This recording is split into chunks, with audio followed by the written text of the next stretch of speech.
આ કહાની આઈઆઈટી બોમ્બેની છે। એક વખત 4 વિદ્યાર્થીઓ મોડી સાંજ સુધી પત્તા રમતા રહ્યા અને જે બીજે દિવસે એક્ઝામ હતી તેની આ ચારેય વિદ્યાર્થીઓ તૈયારી ના કરી શક્યા। એટલે બીજા દિવસે જ્યારે પરીક્ષા હોય છે તે દિવસે તેઓ પોતાના ડીન પાસે જાય છે, પોતાના ડિપાર્ટમેન્ટ। એટલે આ ચારેય વિદ્યાર્થીઓ બીજા દિવસે સવારે જ્યારે પરીક્ષા હોય છે ત્યારે તે પોતાના ડીન પાસે જાય છે। આખા ધૂળ અને ગંદકીથી બગડેલા હોય છે અને આખા શરીરે ગ્રીસ લાગેલું હોય છે। એટલે તે પોતાની ડીનની ઓફિસમાં જાય છે ને આ ચારેય વિદ્યાર્થીઓ પોતાના ડીનને કહે છે કે કાલે સાંજે અમે અમારા મિત્રની તબિયત બહુ જ બગડી ગઈ હતી, એટલે અમે ચારેય મિત્રો તેમને હોસ્પિટલે લઈને ગયા હતા। જ્યારે અમે હોસ્પિટલેથી ઘરે ફરતા હતા ત્યારે અમારી કારનું એક ટાયર ફાટી ગયું, એટલે અમારી આ હાલત થઈ ગઈ છે, એટલે અમે પરીક્ષાની તૈયારી નથી કરી શક્યા, એટલે અમે આજે પરીક્ષા નહીં દઈ શકીએ। એટલે આવી હાલતમાં ડીન પણ તેમની ભાવનાઓને સમજ્યા અને આ ડીને તેમને 3 દિવસનો સમય આપ્યો કે હવે તમારી ચારેયની એક્ઝામ 3 દિવસ પછી થશે।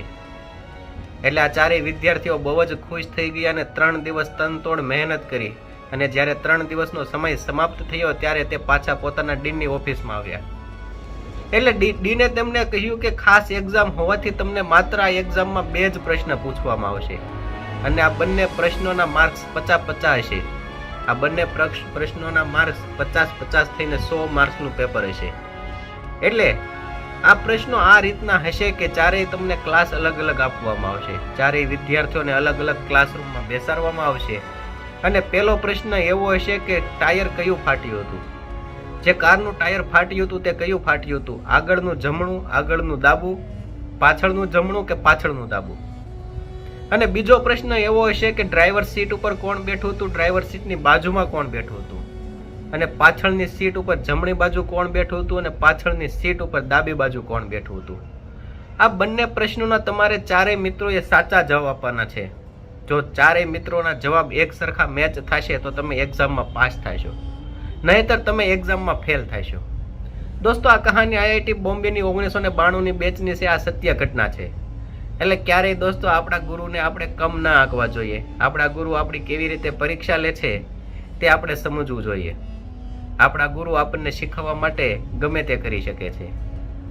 આપણા ગુરુનો આપણે આદર માનવો જોઈએ, જે આપણને એટલી મહેનત કરીને આપણને ભણાવે છે, સાચું જ્ઞાન આપે છે। હંમેશા આપણે આપણા ગુરુનું આદરણીય રહેવું જોઈએ, હંમેશા ગુરુનું માન સન્માન જાણવું જોઈએ।